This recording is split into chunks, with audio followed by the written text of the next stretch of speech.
Act 2 of the Purgatory of Saint Patrick by Pedro Calderón de la Barca, translated by Denis Florence MacCarthy. Act the 2nd. Hall of a Tower in the Palace of Egerius. Scene 1. Luis and Polonia. Yes, Polonia, yes, for he who betrays inconstancy has no reason for complaining that another love is gaining on his own. That fault will be ever punished so. For who proudly soars that does not fall? Therefore 'tis that I forestall Philip's love, howe'er so true. He is nobler to the view, as one nobly born may be, but in that nobility which one's self can win and wear, I with justice may declare I am nobler far than he. I more honour have obtained than on Philip's cradle reigned. Let the fact excuse the boast. For this land from coast to coast rings with victories I have gained. 3 years is it since I came to these isles, it seems a day. 3 swift years have rolled away since I made it my chief aim, thee to serve, my highest fame. Trophies numerous as the sand Mars might envy has my hand won for thy great sire and thee, being the wonder of the sea and the amazement of the land. Louis, yes, thy gallant bearing, or inherited or acquired, has within my breast inspired a strange fear, a certain daring. Oh, I know not if, declaring this, 'tis love, for blushes rise at perceiving with surprise that at last hath come the hour when my heart must own the power of a deity I despise. This alone I'll say, that here long thy hope had been fruition, but that I the disposition of the king my father fear, but still hope and persevere. Scene 2. Philip the same. Philip aside. If to find my death I come, why precipitate my doom? But so patient who could be as to not desire to see what impends, how dark it glooms? Then what pledge may I demand of your faith? This hand. Not so. How to hinder it I shall know. More of this I must withstand. Woe is me. Wilt give thy hand to this outcast of the wave? And, O thou, to whom pride gave the presumption to aspire to a sun's celestial fire, knowing that thou wert my slave, why thus dare to come between me and mine? Because I dare be what now I am, nor care more to be what I have been. It is true that I was seen once your slave, for who indeed can the fickle wheel control? But in nobleness of soul, the best blood of all your breed, I can equal, nay, exceed. Exceed me? Vile homicide! Wretch! In having thus replied, you have made a slight mistake. No. If such you did not make, you've done worse. Say what? You've lied. Villain! Traitor! Strikes him in the face. O ye skies! For so many injuries, why not instant vengeance take, when volcanic fires awake in my breast and hell flames rise? They draw their swords. Scene 3. Egerius and soldiers. The same. What is this? A lasting woe, a misfortune, an abuse, a sharp pain, a fiend let loose from the infernal pit below. Let no one presume to go 'twixt me and revenge. Reflect, fury breathes immortal breath.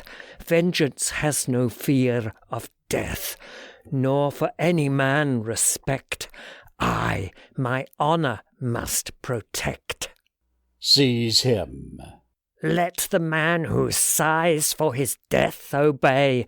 You'll see how the boldest fares, for he, even before your very eyes, shall be slain. That this should rise, follow him. In desperate mood, plunging headlong in red blood, like a sea both wide and deep, thus courageously I leap, seeking Philip through the flood. All enter fighting. Scene 4. But I wanted this alone, after what I've heard, that he who escaped from slavery and to distant Rome had flown, now with purpose too well known, as to Ireland come again, where proclaiming the new reign of the faith, he has enticed many to believe in Christ, rending all the world in twain. A magician he must be, since condemned, so rumour saith, by some other kings to death. He, though tied upon the tree, in an instant set him free, with such prodigies of wonder that the earth, within whose womb the dead lie as in a tomb, trembled, the air groaned and thundered, dark eclipse the sun lay under, deigning not a single glance of his radiant countenance to the moon, from which I see that this Patrick, for 'tis he, lords it over fate and chance. Awe-struck by the prodigy, fearing they may punish be, crowds attend him on his way, and 'tis said that he to-day comes to try his spells on me. Let him come, and once for all wave in vain his conjuring rod. We shall see who is this God, whom their God the Christians call. By my hand must Patrick fall, were it but to see if he can escape his destiny, or my will subvert and master. He this bishop, he this pastor, he Pope's legate though he be.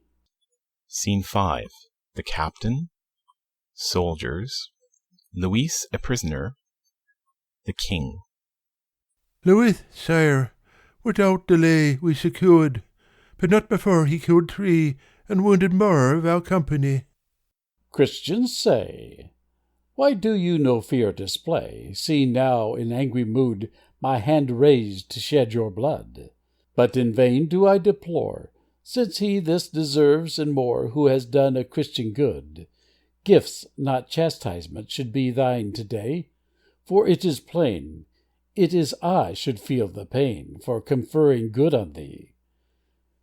Take him hence, and presently let him die, and be it known why from him has mercy flown. 'Tis not for his crimes or guilt that this Christian's blood is spilt. 'Tis for Christ's belief alone. Exeunt. Scene 6. Luis. If for this I die, to me thou the happiest death allottest, since he for his God will die, he who dies to him honour, and a man whose life is here but a round of cares and crosses should be grateful unto death as the end of all his sorrows, since it comes the tangled thread of a wretched life to shorten, which today the evil phoenix of its works that now prove mortal would revive amid the ashes of my wrong and my dishonour. Then my life, my breath were poison, venom would my breast but foster, until I had shed in Ireland blood in such a copious torrent, that, though base, it might wash out the remembrance of my wronger. Ah, my honour, lo thou liest, by a ruthless foot downtrodden. I will die with thee united, we too will together conquer these barbarians. Then, since little but a span at best belongeth to my life, a noble vengeance let this dagger take upon me. But, good God, what evil impulse with demoniac instinct prompteth thus my hand? I am a Christian. I have a soul and share the godly light of faith. Then were it right, mid a crowd of Gentile mockers, thus the Christian faith to tarnish by an action so improper? What example would I give them by a death so sad and shocking, save that I thus gave the lie to the works that Patrick worketh? Since they'd say, who worship only their own vices, most immodest, who deny the soul its eternal joy or torment, of what use is Patrick's preaching that man's soul must be immortal if the Christian Luis Enius kills himself? He can't acknowledge its eternal life, who'd lose it. Thus, with actions so discordant, he the light, and I the shadow, we would neutralize each other. 'Tis enough to be so wicked as even now to feel no sorrow, no repentance for past sins, rather a desire for others. Yes, by God, for if escape fortune now my life would offer, Europe, Africa, and Asia I would fill with fear and horror, first extracting here the debt of a vengeance so enormous that these islands of Egerius would not hold a single mortal who should not appease the thirst, that insatiable longing that I have for blood. The lightning, when it bursts its prison portals, warns us in a voice of thunder, and then twixt dark smoke and forked fires that take the shape of serpents, fills the trembling air with horror. I, too, gave that thunder voice, so that all men heard the promise, but the lightning bolt was wanting. Yes, me, it proved abortive, and before it touched the earth, was by dallying winds made sport of. No, it is not death that grieves me, even a death of such dishonour. 'Tis because at last are ended, in my youth's fresh opening blossom, my offences. Life I wish for to begin from this day forward. Greater and more dread excesses, heavens, 'tis for no other object. Scene 7. Polonia, Luis. Polonia aside. Now with mind made up I come. Luis, an occasion offers ever as the test and touchstone of true love. By certain knowledge have I learned the imminent danger of thy life. The wrath grows hotter of my father, and his fury to evade is most important. All the guards that here are with thee has my liberal hand suborned, so that at the clink of gold have their ears grown deaf and torpid. Fly, and that thou mayest see how a woman's heart can prompt her, how her honour she can trample, how her self-respect leave prostrate. With thee I will go, since now it is needful that henceforward I in life and death am thine, for without thee life were worthless, thou who in my heart dost live. I bring with me gems and money, quite enough to the most distant parts of India to transport us, where the sun with beams and shadows scatters frost or burning scorches. At the door 2 steeds are standing. I should rather call these horses 2 swift lynxes, airborne creatures, thoughts by liveliest minds begotten. They so rapid are, that though we as fugitives fly on them, an assurance of our safety we shall feel. At once resolve then, why thus ponder?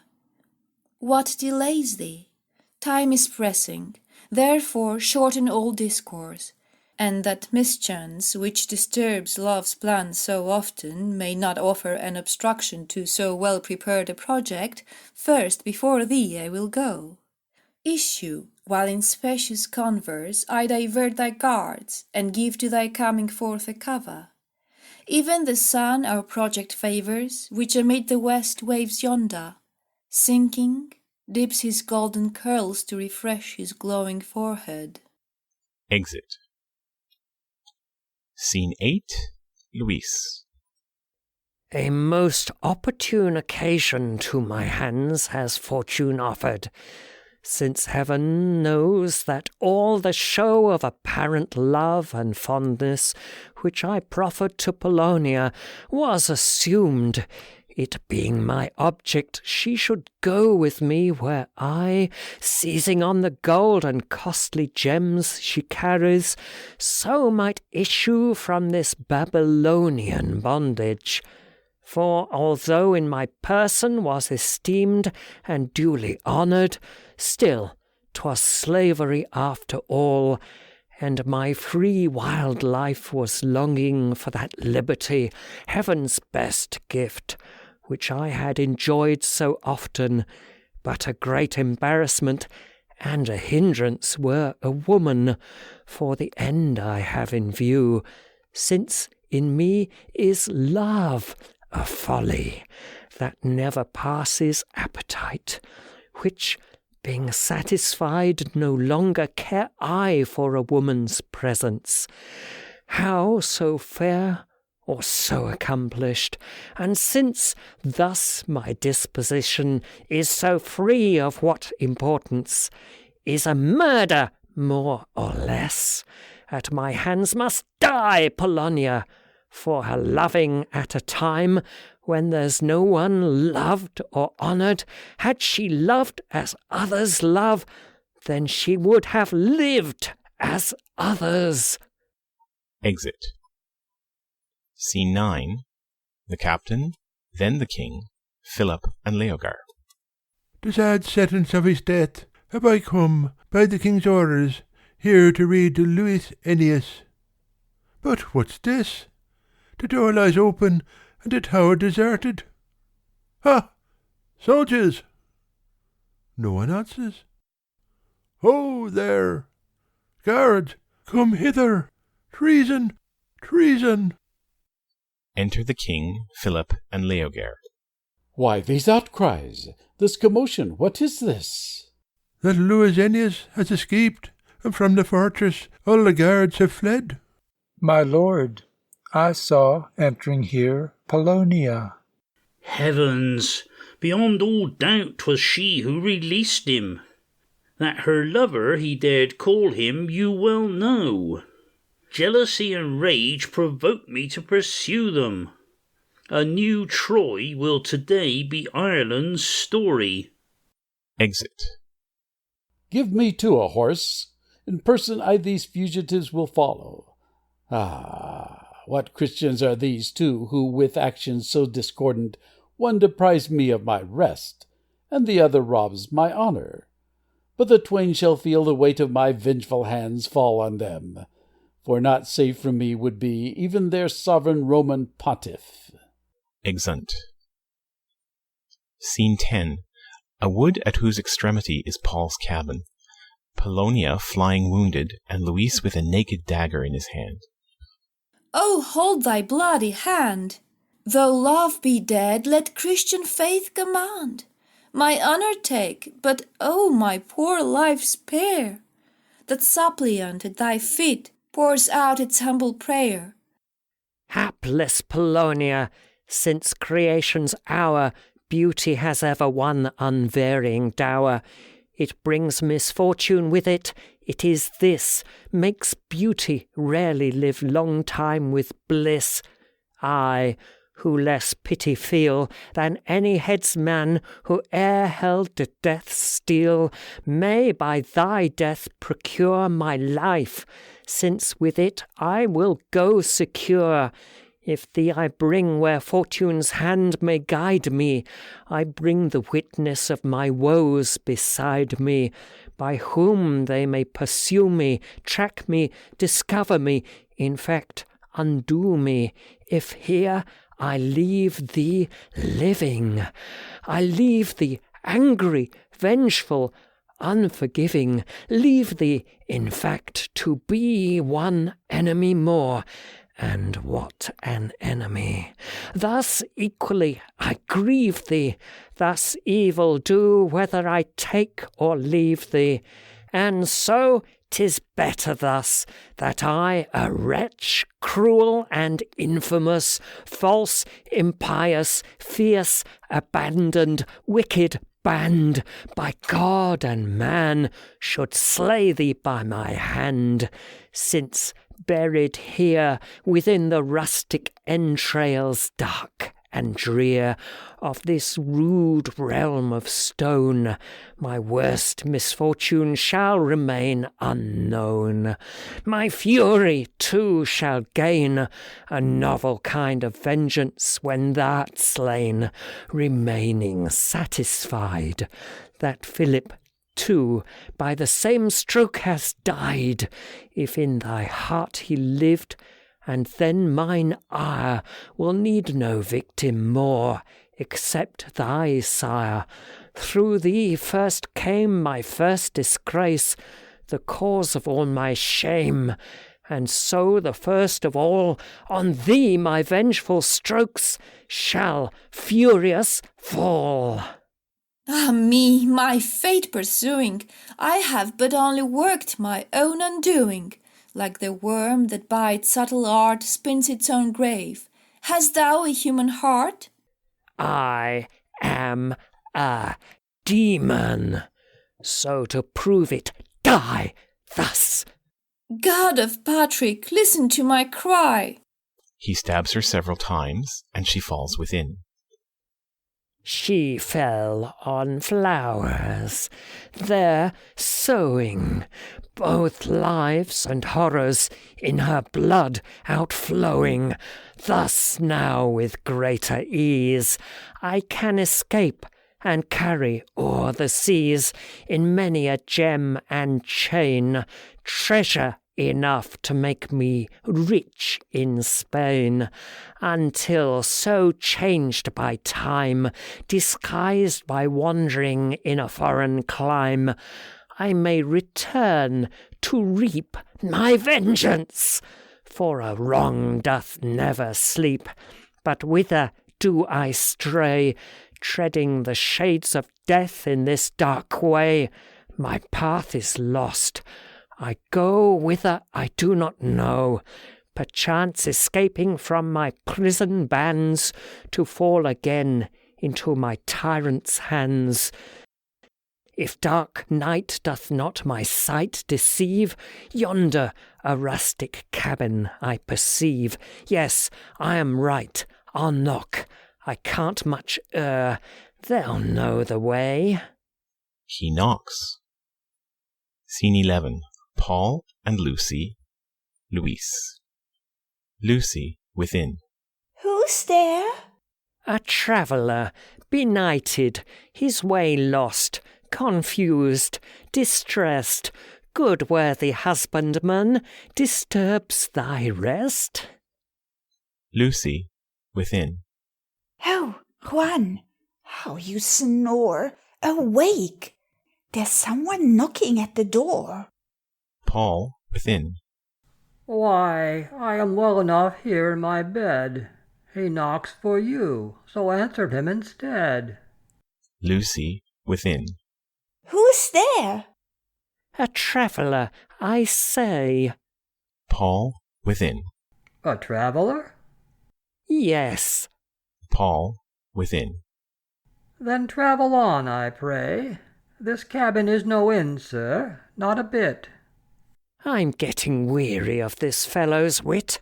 I'll try what kicking in the door will do. Drives in the door. Aye, there it goes. Lucy, within. Why, Juan Paul, hello! Awake, I say, for if I don't mistake, the door's knocked in. Paul, within. Well, one eye is awake, but underneath its lid the other's laid.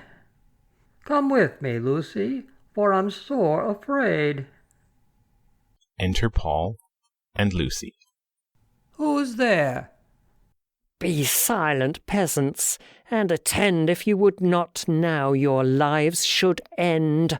Lost in this woodland waste, I sought your door, and so, my friend, make haste to tell me the best way from this to the port, where I, by break of day, may from the coast get clear. Go right ahead. First take the pathway here, then left, then right again. Rise where there's hill, descend where there's a plain, and going thus, in short, the port you'll reach when you have reached the port. 'Tis better that you come along with me, or by the heavens o'erhead, your blood shall stain the ground on which you tread. Were it not better, cavalier, to pass the night here, till the dawn appear? How very kind you are when least expected. Are you already to this night infected? Choose now, at once, I say, to die or guide me. Don't be vexed, I pray. If I without more haggling or vain clack select to go and carry you on my back, if so you choose, 'tis not that death I fear, but just to disappoint my Lucy here. Luis, aside. That he may not betray whither I go to those who track my way, him from some cliff I'll throw headlong amid the icy waves below. To Lucy. You with this consolation here remain. Your husband will be with you soon again. Exeunt, the two at one side, and she at the other. Scene 12. The King Egerius, Lesbia, Leogaire, the captain, afterwards Philip. Not a trace of them is found. All the mountain, hill, and valley, leaf by leaf, has been explored, bough by bough has been examined, rock by rock has been searched through. Still no clue wherewith to track them can we light on. Without doubt, to preserve them from my anger, has the earth engulfed the two. For not heaven itself could guard them from my wrath if still they lived. See, the sun, his disentangled golden tresses, far extends over mountains, groves, and gardens, showing that the day hath come. Enter Philip. Deign your majesty to hearken to a tragedy more dreadful, to a crime more unexampled than has time or fortune ever yet recorded in earth's annals. Seeking traces of Polonia through these savage woods, distracted I roamed restless all the night time, till at length, and amid the darkness, half awakened rose the dawn. Not in veils of gold and amber was she dressed, a robe of mourning formed of clouds composed her mantle, and with discontented light hidden were the stars and planets, though for this one time alone they were happy in their absence. Searching there in every part, we approached where blood was spattered on the tender dewy flower, and upon the ground some fragments of a woman's dress were strewn.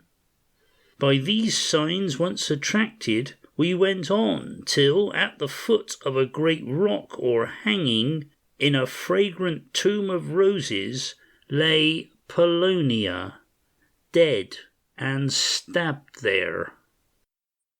Scene 13. Polonia dead, and afterwards Patrick, the same.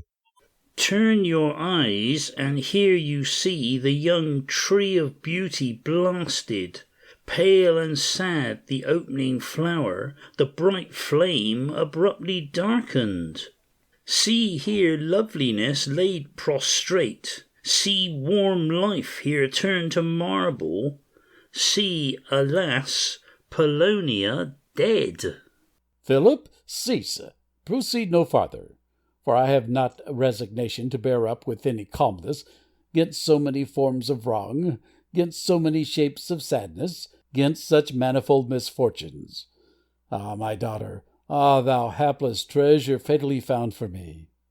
Grief my feelings so o'ermasters that I have not breath to mourn. Ah, of all thy woes the partner let thy wretched sister be. What rude hand in roughing anger raised its bloody steel against beauty so divinely fashioned? Sorrow, sorrow ends my life. Patrick within. Woe to thee, sin-stained Arlanda! Woe to thee, unhappy people! If with tears thou dost not water the hard earth, and night and day weeping in thy bitter anguish, ope the golden gates of heaven which thy disobedience fastened. Woe to thee, unhappy people! Woe to thee, sin-stained Arlanda! Heavens, what mournful tones are these? What are these sad solemn accents that transpierce my very heart, that cut through me like a dagger? Learn who thus disturbs the flowing of my grief's most tender channels. Who but I should so lament? Who but I should wail thus sadly? This, my lord, is Patrick, who, having, as you know, departed from this country, went to Rome, where the pontiff, the great father, made him bishop, and a post of preeminence imparted to him here. Through all the islands he proceedeth in this manner. Patrick enters. Woe to thee, unhappy people! Woe to thee, sin-stained Arlanda! Patrick, thou who thus my grief interrupted, and my sadness doubled with thy golden words, hiding false and poisonous matter, why thus persecute me? Wherefore thus disturb the hills and valleys of my kingdom with deceptions and new-fangled laws and maxims? Here we know but this alone: we are born and die. Our fathers left us this, the simple doctrine taught by nature, and no farther have we sought to learn. What God can be this, of whom such marvels you relate, who life eternal gives when temporal life departeth? Can the soul, when it is severed from the body, be so active as to have another life, or of bale or bliss hereafter? Being loosened from the body, and the human portion having given to nature, it being only but a little dust and ashes, then the spirit upward rises to the higher sphere attracted, where its labors find their center, if it dies in grace, which baptism first confers upon the soul, and then penance ever after. Then this beauteous one, that here lies in her own blood bedabbled, there is living at this moment? Yes. A sign, a proof, then, grant me of this truth. Patrick aside. Almighty God, for thy glory deign to hearken. It behoveth thee to show here thy power by an example. What? You do not answer? Heaven wishes for itself to answer. He extends his hands over the dead body of Polonia. In the name of God, of course. Lying stiff here, I command thee to arise and live, resuming thine own soul, and thus make patent this great truth, before us preaching the true doctrine and evangel. Polonia arising. Woe is me! Oh, save me, heaven! What secrets are imparted to the soul? O Lord, O Lord! Stay the red hand of thy anger, of thy justice. Do not threaten against a woman weak and abject. the dread thunders of thy rigour, of thy power the lightning's flashes. Where, oh, where shall I conceal me from thy countenance, if haply thou art wroth? Ye rocks, ye mountains, fall upon and overcast me, hating mine own self today. Would that to my prayer 'twas granted in the centre of earth from thy sight to hide and mask me. Ah, but why? If wheresoever my unhappy fate might cast me, there I brought with me my sin. See ye not this Atlas back recede, and this huge mountain tremble to its base? The axes of the firmament are loosened, and its perfect fabric hangeth threatening ruin o'er my head with terrific pride and grandeur. Darker grows the air around me. Chained my feet proceed no further. Even the seas retire before me. What? Here fly me not, nor startle, are the wild beasts which to rend me bit by bit come on to attack me. Mercy, mighty Lord, oh mercy! Pardon, gracious Lord, oh pardon! Holy Baptist, I implore, that in grace I may depart hence. Mortals hear, oh mortals hear! Christ is living, Christ is Master, Christ is God, the one true God. Penance, penance, penance practice. Exit. Scene 14. The same, with the exception of Polonia. How prodigious! How stupendous! What a miracle! What a marvel! What enchantment! What bewitchment! Who can bear this? Who can grant this? Christ is God, the one true God.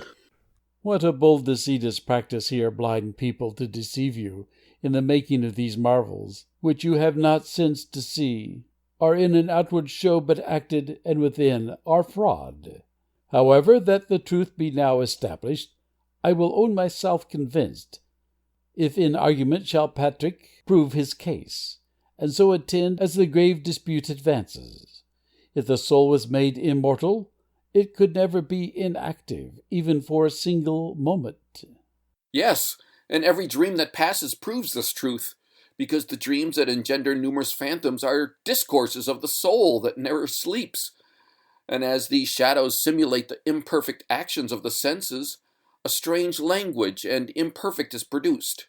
And 'tis thus that in their trances men dream things that are at once inconsistent and fantastic.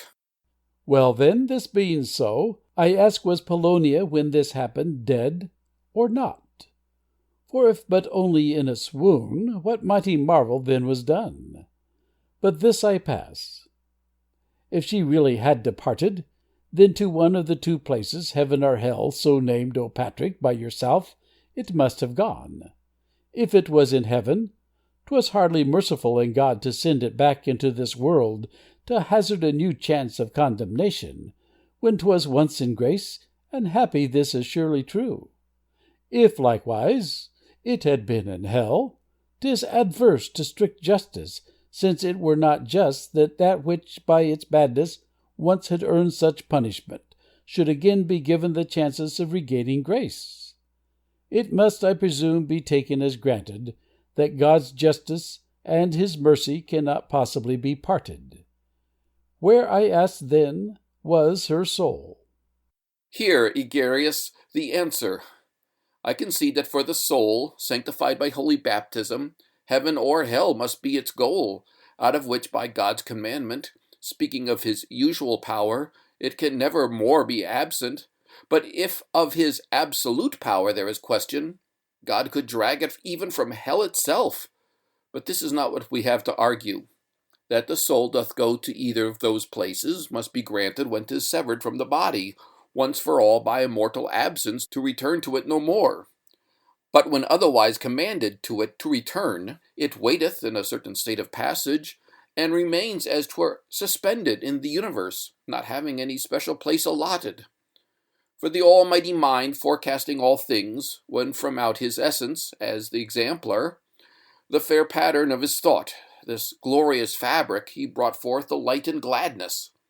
saw this very incident, and well knowing what would happen, that this soul would here return, kept it for a while inactive, seemingly unfixed yet fixed. This is the authentic answer that theology, that sacred science, gives to what you have asked me. But another point remaineth. There are other places, mark me, both of glory and of pain, than you think. And of these latter, one is called the Purgatory, where the soul of him who happily dies in grace is purged from stains, sinful stains which it contracted in the world. For into heaven none can pass till these are cancelled. And thus there 'tis purified, cleansed by fire from all that tarnish, till to God's divinest presence, pure and clean at length it passes. So you say, and I have nothing to confirm what you advance here but your word. Some proof now give me. Give me something I can handle, something tangible to convince me of this truth, that I may grasp it, and know what it is. And since so much power and influence have you with your God, implore His grace that I may believe the faster, some material fact to give me, something that we all can grapple, not mere creatures of the mind, and remember that at the farthest but an hour remains in which you must give me sure and ample signs of punishment and glory, or you die. These mighty marvels of your God, here let them come, where the truth we can examine for ourselves. And if we neither heaven or hell deserve to have here, show us then this purgatory, which is different from the latter, so that here we all may know His omnipotence and grandeur. Mind God's honor rests upon you. Tell Him to defend and guard it. Exeunt all but Patrick. Scene 15. Patrick. Here, mighty Lord, dart down thy searching glance, armed with the dreadful lightnings of thine ire, winged with thy vengeance as the bolt with fire, and rout the squadrons of fell ignorance. Come not in pity to the hostile band, treat not as friends thy enemies abhorred, but since they ask for portents, mighty Lord, come with the blood-red lightnings in thy hand. Of old Elias asked with burning sighs for chastisement, and Moses did display wonders and portents. In the self-same way, listen, O Lord, to my beseeching cries. And though I be not great or good as they, still let my accents pierce the listening skies. Portents and chastisement, both day and night, I ask, O Lord, may from thy hand be given, that purgatory, hell, and heaven may be revealed unto these mortals' sight. Scene 16. A good angel at one side, and on the other a bad angel. Patrick. Bad angel to himself. Fearful that the favouring skies may accede to Patrick's prayer, and discover to him where earth's most wondrous treasure lies, like a minister of light, full of scorn, I hither fly, it to chill and nullify, covering with my poison blight his petition. Then give o'er, cruel monster, for in me his protecting angel see. But be silent, speak no more. To Patrick. Patrick, God has heard thy prayer, He has listened to thy vows, and as thou hast asked, allows earth's great secrets to lie bare.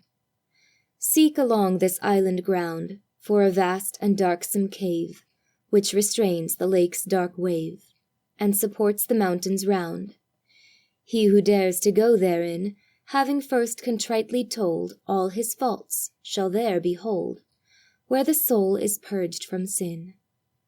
He shall see with mortal eyes hell itself, where those who die in their sins forever lie, in the fire that never dies.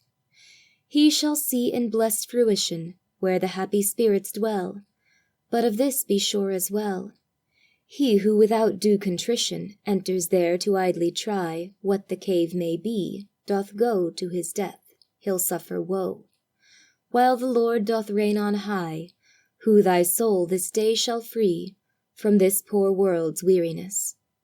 It is thus that God doth bless those who love his name like thee.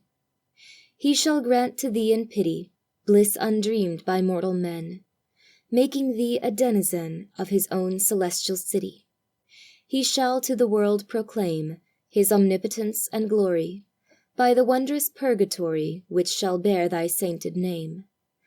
Lest thou think the promise vain of this miracle divine, I will take this shape malign, which came hither to profane thy devotion, and within this dark cavern's dark abyss fling it, there to howl and hiss, in the everlasting din. They disappear. Glory, glory unto thee, mighty Lord! The heavens proclaim, miracles attest thy name, wonders show that thou must be Calling. King! Scene 17. The King, Philip, Lesbia, Leogaire, the Captain, People, Patrick. What wouldst thou? Come with me, through this mountain woodland drear, thou and all thy followers here. Thou and they shall see therein the dark place reserved for sin, and rewards delightful sphere. They shall have a passing view of a sight no tongue can tell, an unending miracle to whose greatness shall be due their amazement ever new, who its secrets shall unveil. Yes, a perfect image pale in the wonders guarded here shall they see with awe and fear of the realms of bliss and bale. Exit followed by all. Scene 18. A remote part of the mountain with the mouth of a horrible cave. The same. Look, O Patrick, for you go turning towards a part forbidden, where the light of the sun is hidden, even in the noontide's glow. Through this wilderness of woe, even the hunter, in pursuit of his prey, ne'er placed a foot on its trackless wild walks green, since for ages it has been shunned alike by man and brute. We, for many and many a year, who have lived here from our youth, never dared to learn the truth of the secrets hidden here. For the entrance did appear in itself enough to make even the bravest heart to quake. No one yet has dared to brave the wild rocks that guard this cave, or the waters of this lake. And for auguries we heard borne the troubled wind along, oft the sad funereal song of some low nocturnal bird. Be the rash attempt deferred. Let not causeless fear arise, for a treasure of the skies here is hidden. What is fear? Could it ever me come near in an earthquake's agonies? No, for though the flames should break as from some sulphureous lake, and the mountain's sides run red from the molten fires outshed, they could ne'er my courage shake, never make me fear.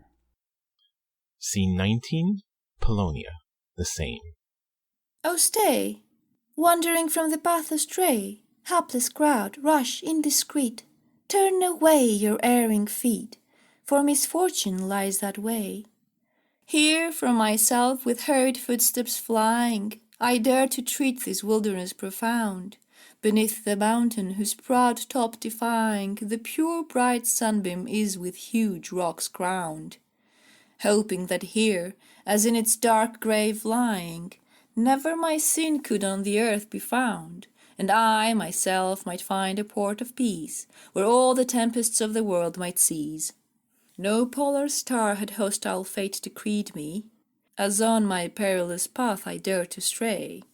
So great is pride, no hand presumed to lead me, and guide my silent footstep on its way.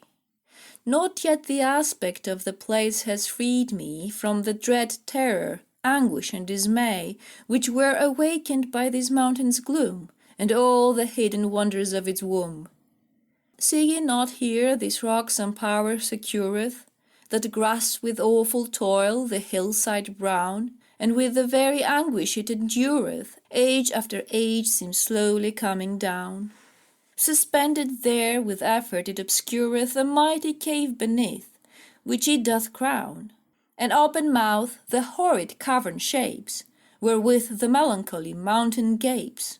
This then, by mournful cypress trees surrounded, between the lips of rocks at either side, reveals a monstrous neck of length unbounded, whose tangled hair is scantily supplied by the wild herbs that there the wind hath grounded, a gloom whose depths no sun has ever tried, a space, a void, the gladsome days of fright, the fatal refuge of the frozen night.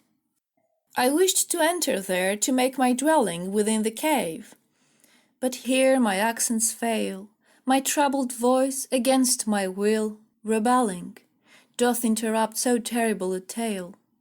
What novel horror! All the past excelling, must I relate to you with cheeks all pale, without cold terror on my bosom seizing, and even my voice, my breath, my pulses freezing? I scarcely had overcome my hesitation, and gone within the cavern's vault profound, when I heard wails of hopeless lamentation, despairing shrieks that shook the walls around, curses and blasphemy and desperation, dark crimes avowed that would even hell astound, which heaven, I think, in order not to hear, had hid within this prison dark and drear. Let him come here who doubts what I am telling. Let him here bravely enter who denies. Soon shall he hear the sounds of dreadful yelling. Soon shall the horrors gleam before his eyes. For me, my voice is hushed, my bosom swelling, pants now with terror, now with strange surprise. Nor is it right that human tongue should dare high heaven's mysterious secrets to lay bare. This cave, O king, which here you see, concealeth the mysteries of life as well as death.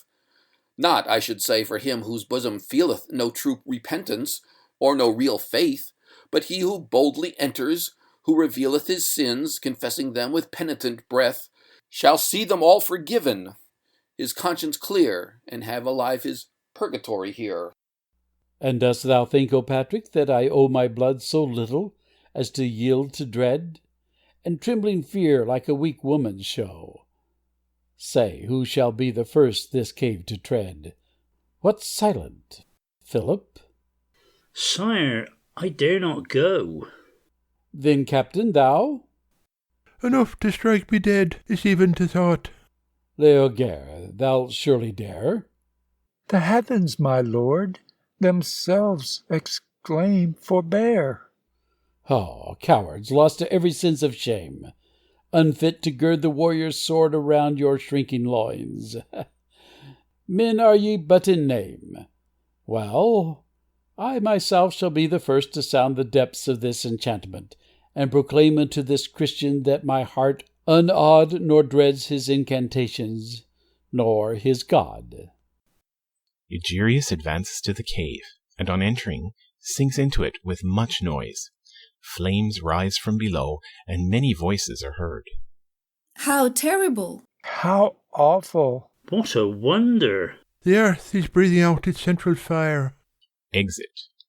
The axes of the sky are burst asunder. Exit. The heavens are loosening their collected ire. Exit. The earth doth quake and peals the sullen thunder. Exit. O mighty Lord, who will not now admire thy wondrous works? Exit. Oh, who that's not insane will enter Patrick's purgatory again? Exit. End of Act 2.